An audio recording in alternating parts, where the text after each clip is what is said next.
मंगल लक्ष्मी अब अपने चरमोत्कर्ष की ओर बढ़ रहा है और यह वह द्वार है जहां एक एक सीन, एक एक संवाद और एक एक भाव दर्शकों के दिलों को भीतर तक हिला देने वाला है।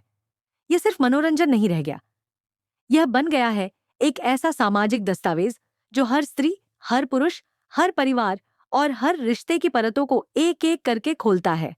कहानी अब उस मुकाम पर पहुंच चुकी है जहां निर्णय आसान नहीं रहे, जहां हर किरदार के सामने खड़े हैं जिंदगी के सबसे कठिन चुनाव, दिल की सुने या समाज की, रिश्तों को बचाएं या खुद को। आखिरकार वह दृश्य जो अब तक सिर्फ कयासों और ट्रेलर्स तक सीमित था, अब ऑन स्क्रीन आता है। कपिल मंगल की मांग में सिंदूर भरता है। यह दृश्य सिर्फ एक रस्म का नहीं, एक तूफान का प्रतीक बन जाता है। मंगल की आंखों में मिश्रित भावनाएं हैं। एक ओर सुकून है कि किसी ने उसे अपनाया और दूसरी ओर एक अनकही दहशत है कि क्या वह सब ठीक कर रही है। कपिल की आंखों में एक जीत का भाव है, लेकिन उसके भीतर छुपे डर को सिर्फ उसकी आंखों की झलक समझा सकती है।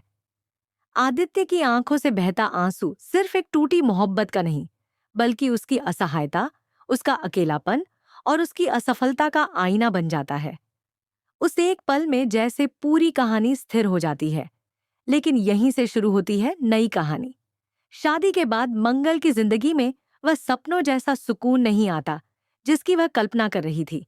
एक ओर रिश्तों की नई जिम्मेदारियां, दूसरी ओर घरवालों की साजिशें और समाज की ताने, और इन सब से ऊपर कपिल का अतीत जो अब धीरे धीरे परछाई बनकर हर कोने से उसे घेरने लगता है। कपिल की माँ, जो इस रिश्ते से कभी खुश नहीं थी, अब अपना असली रंग दिखाना शुरू करती है। वह मंगल को ताने मारती है, बार बार उसे बाहर की लड़की कहकर अपमानित करती है। कपिल इन सब के बीच फंसा रह जाता है। माँ का बेटा भी है, मंगल का पति भी, लेकिन किसी का पूरा नहीं बन पाता। वह माँ को समझाता है, मंगल को भरोसा देता है, लेकिन उसकी कोशिशें अक्सर असफल हो जाती हैं।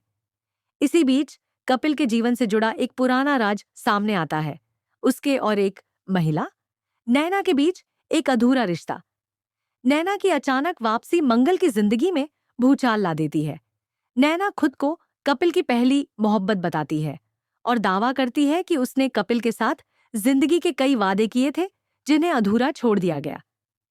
वह यह भी कहती है कि कपिल ने उससे शादी का वादा किया था, लेकिन फिर उसे छोड़कर मंगल से शादी कर ली।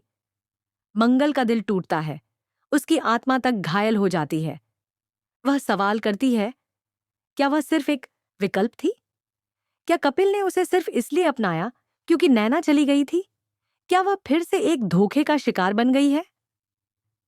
इसी मनोवैज्ञानिक द्वंद्व के बीच कहानी अब मंगल की आत्मखोज की यात्रा पर चल पड़ती है।